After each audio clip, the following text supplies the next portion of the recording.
En intervención de la sesión ordinaria del 14 de septiembre de 2022, la diputada plurinominal de Ciudad Juárez, Andrea Chávez Treviño, recapituló en un magistral discurso los estragos que dejó la nefasta guerra de Calderón y el Partido Acción Nacional.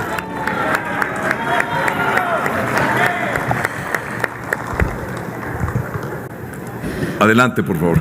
Con mucho respeto les digo que lo que para muchos de ustedes es un discurso político, para mí es un tema personal, porque yo quiero profundamente a mi querida frontera, Ciudad Juárez, pero fue una pesadilla ser adolescente en el norte del país mientras ustedes jugaban a sus guerras. Quienes perdimos amigas, buscamos compañeras, acompañamos a las madres, tenemos una herida que probablemente nunca cierre.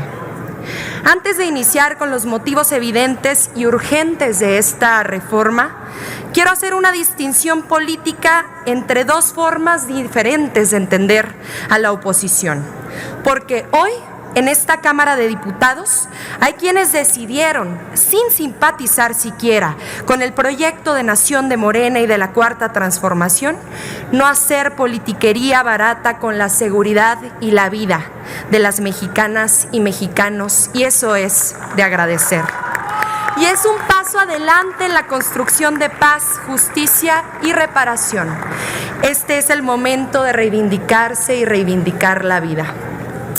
Por otro lado están los que hoy se escandalizan por una supuesta militarización. Esos que cuando estuvieron en el poder sacaron a las Fuerzas Armadas a las calles sin protocolos de actuación. Esos que a pesar de haber gobernado, haber fracasado y malvender la tranquilidad y la paz de nuestras familias, todavía se atreven a oponerse a una manera diferente de entender la seguridad desde la justicia social.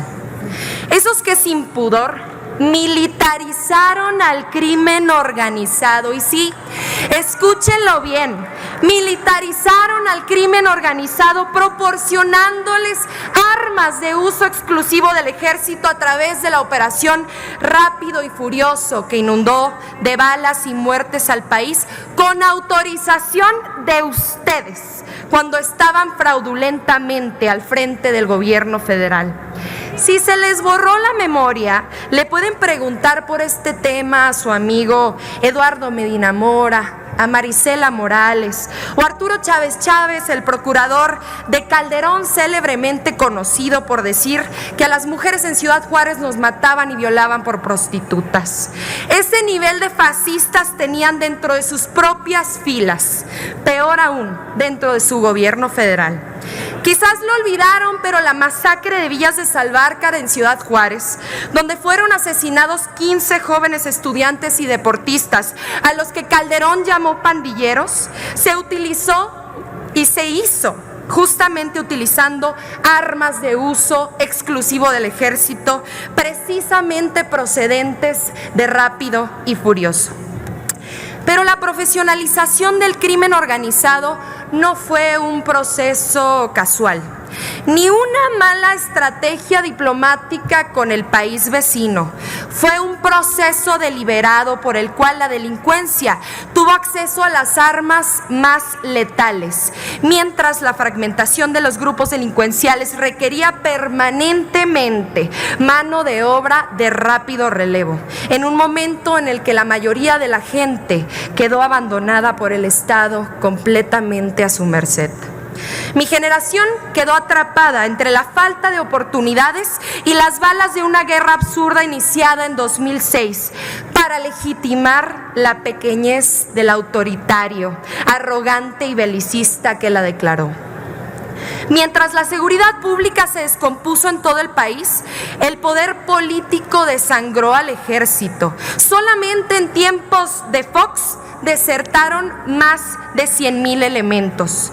Con Calderón los mandaron a una guerra mientras los que tomaban decisiones políticas les recibían sobornos millonarios, al narco justamente. Los castigaron salarialmente, abandonaron a las familias de quienes cayeron, les construyeron el rechazo de ciertos sectores de la sociedad con instrucciones deshonestas que debían cumplir. Maltrataron a quienes tenían la tarea de protegernos a todas y todos, mientras armaron a los grupos de la delincuencia organizada para el reacomodo de las plazas y a cambio solo ofrecieron un manto de impunidad. Por cada fusil que durante su gobierno se introdujo de manera ilegal pero tolerada en México, este gobierno ha acompañado, capacitado y preparado a un guardia nacional que cuida de todas y de todos nosotros. Con mucho respeto, pero estamos haciendo nuestra parte para intentar resanar las profundas heridas que sus decisiones generaron en este país. Y tenemos memoria por los estudiantes asesinados en el 68, por las víctimas del Halconazo, por los maestros de Nochixtlán, por los 43 estudiantes que aún buscamos. Este gobierno incluso ofreció disculpas por algo que no hizo, pero que hicieron ustedes cuando estaban al frente del Estado mexicano. A los padres de Jorge y Javier, a los que ustedes llamaron sicarios armados hasta los dientes siendo estudiantes de excelencia, a las víctimas de las guerras sucias, que para ustedes eran poco más que unos comunistas revoltosos. Tenemos con qué, con todo y los errores políticos de quienes dieron las peores instrucciones. Nuestro ejército es un ejército de paz, que nunca ha sido parte de un golpe de Estado, que entronca con la tradición de respeto y refugio para quienes sufren en otras naciones, que cuida la soberanía propia y respeta la ajena. Necesitamos a nuestras Fuerzas Armadas de manera extraordinaria, regulada, fiscalizada, temporal, subordinada, complementaria y con tareas detalladas sin lugar a la ambigüedad. Mientras la Guardia Nacional construye el máximo de su potencial para cuidarte a ti, para cuidar un país que poco a poco se levanta con dignidad, con mucha esperanza por bandera tras décadas de letargo neoliberal. Queremos que la nueva historia de nuestro país no se entienda sin el respeto a los derechos humanos. Y hoy venimos a regar la semilla que juntas y juntos en unanimidad sembramos. Sean serios.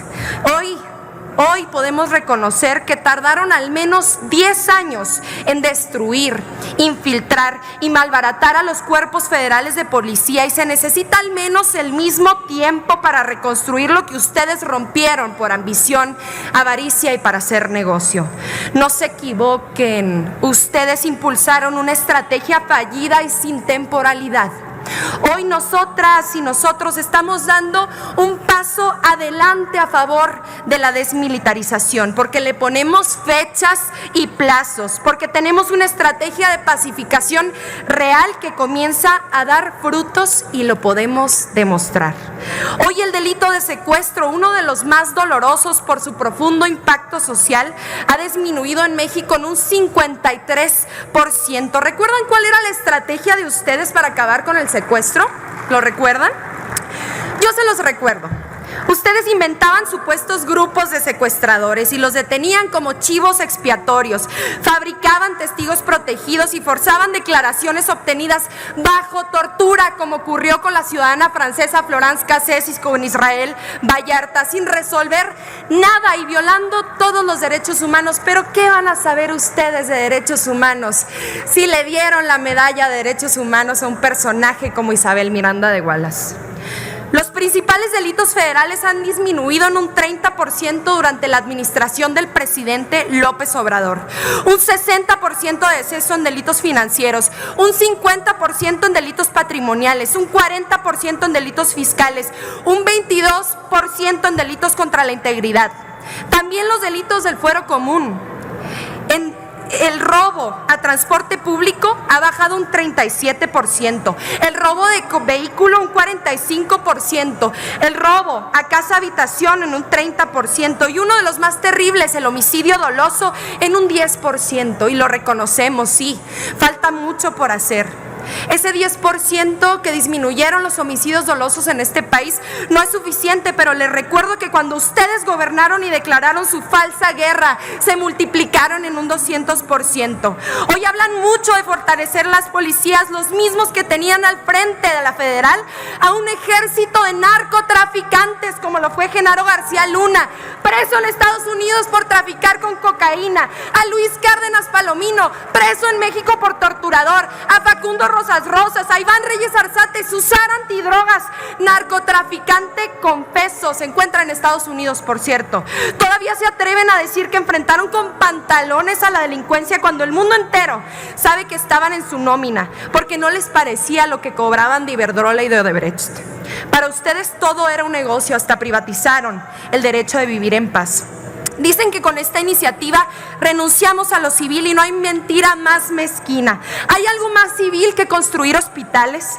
¿Hay algo más civil que reconstruir escuelas para las niñas y los niños? ¿Hay algo más civil que construir refinerías para fortalecer nuestra democracia? ¿Hay algo más civil que construir aeropuertos para detonar el desarrollo de nuestra nación?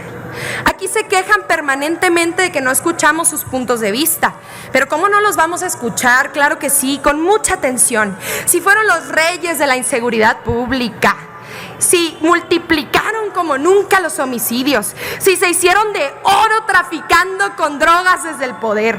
Nosotros los hemos escuchado mucho tiempo, hagan hoy ese esfuerzo ustedes.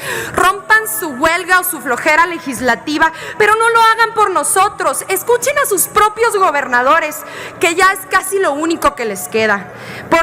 Y además esos gobernadores les están rogando que aprueben esta iniciativa. ¿Les suena Alfaro en Jalisco de Movimiento Ciudadano? ¿Les suena Ispuro en Durango del PAN? ¿O mejor, hasta una posible candidata presidencial de ustedes, María Eugenia Campos de Chihuahua? Pregúntenle a ella qué haría en Chihuahua sin la Guardia Nacional, en la Sierra Tarahumara o en Ciudad Juárez cuando ocurrió el motín del Cerezo número 3 el pasado 11 de agosto, donde fue ella la que solicitó la intervención del Ejército, de la Guardia y de la Marina. Sus gobernadores saben que la Guardia Nacional es pieza clave para robustecer la estrategia de seguridad, ya que el 25% de los municipios no tienen ni 10 elementos en sus policías municipales para salvaguardar la tranquilidad. Y de esos municipios casi un tercio no tiene ni un solo elemento de policía. Pero si tampoco quieren escuchar a los pocos gobernadores que aún se atreven a portar las banderas de la oposición, al menos escuchen a la ciudadanía. Hoy la Guardia Nacional es una institución infinitamente más respetada por el pueblo de México que todos ustedes juntos. Miren, no somos iguales y aunque se nieguen a escuchar, nosotras y nosotros les tendemos la mano y los queremos hacer parte del rescate de la seguridad de nuestro país. Por eso proponemos una comisión bicameral en la que se rendirá cuenta semestralmente del gasto de recursos, del seguimiento a las posibles violaciones de derechos humanos, que por cierto han descendido como nunca en comparación con sus gobiernos, del avance en las estrategias de seguridad pública, porque este tema, por amor a México, nos necesita a todas y todos. A 4 años de gobierno, gracias a la Guardia Nacional, México cumple por fin con el estándar internacional de las Naciones Unidas de contar con 2.8 policías por cada 1,000 habitantes. Cuando inició este gobierno nos dejaron solamente a 1. Pero este gobierno no solo ha priorizado la atención directa al delito, lo ha prevenido construyendo oportunidades para millones de jóvenes en este país, con becas para estudiar, con apoyos para iniciar una profesión digna y honesta, con programas que otorgan el impulso inicial que siempre les fue negado. Hoy se acompaña a los productores y trabajadores del campo para que tengan alternativas. Hoy se siembra vida para cosechar paz. Hoy hay precios de garantía para que todas y todos los que se dedican al campo puedan cultivar los productos que garantizan nuestra soberanía alimentaria y no los que el crimen quiera. Hoy existe una pensión universal para adultos mayores que estructura el piso mínimo de millones de familias. Y sobre este tema, justamente sobre este tema quiero hacer una mención especial, porque cuando alguien habla de violencia, yo no imagino, yo no teorizo, yo recuerdo. Para mí esto sí es personal, porque ustedes nos convirtieron en sobrevivientes, porque yo sí me escondí de las balaceras debajo de la cama durante las noches, porque a mí me sacaron un día de la escuela con apenas 13 añitos para acompañar a mi amiga tras el feminicidio cobarde de su madre.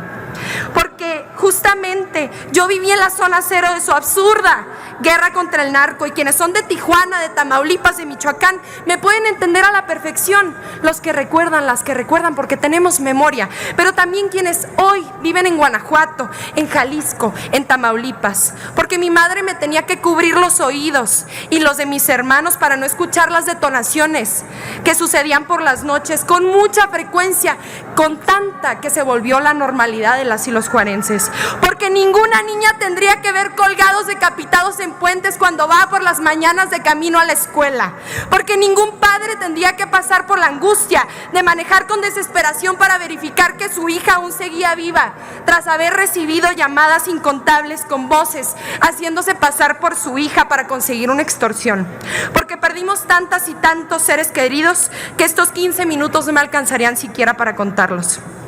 Así fue como las ventas de los ansiolíticos se dispararon en farmacias propiedad de sus gobernadores. Así se multiplicaron las niñas y los niños sin sus padres o las madres sin sus hijos. El suicidio aumentó y la esperanza se tornó lejana, porque el miedo y el terror encontraron suelo fértil cuando se hacía imposible distinguir a los buenos de los malos, porque los que debían cuidarnos tenían su orden de desplazar a comunidades enteras para liberarles la plaza a los delincuentes con los que ustedes negociaban sobornos millonarios, porque los que debían cuidarnos tenían la orden de reprimir movimientos sociales, manifestaciones pacíficas y las voces que con valentía y coraje pedían paz. Ya nunca más, este es el momento para el que hemos nacido. Y hoy tenemos le pido, un camino. por favor, a la oradora que concluya. Hoy tenemos un camino que vamos a transitar, porque nos urge construir una nueva historia de paz y derechos humanos. Vamos a apostarle a una vida que merezca la pena ser vivida. Esto no se trata de ganar una votación parlamentaria, y termino. Esto se trata de devolverle la tranquilidad a las familias trabajadoras que con su esfuerzo han sacado adelante este país. Y ustedes abandonaron por décadas. Eso se acabó. Les agradezco mucho. Muchas gracias por su participación, diputada Chávez Treviño.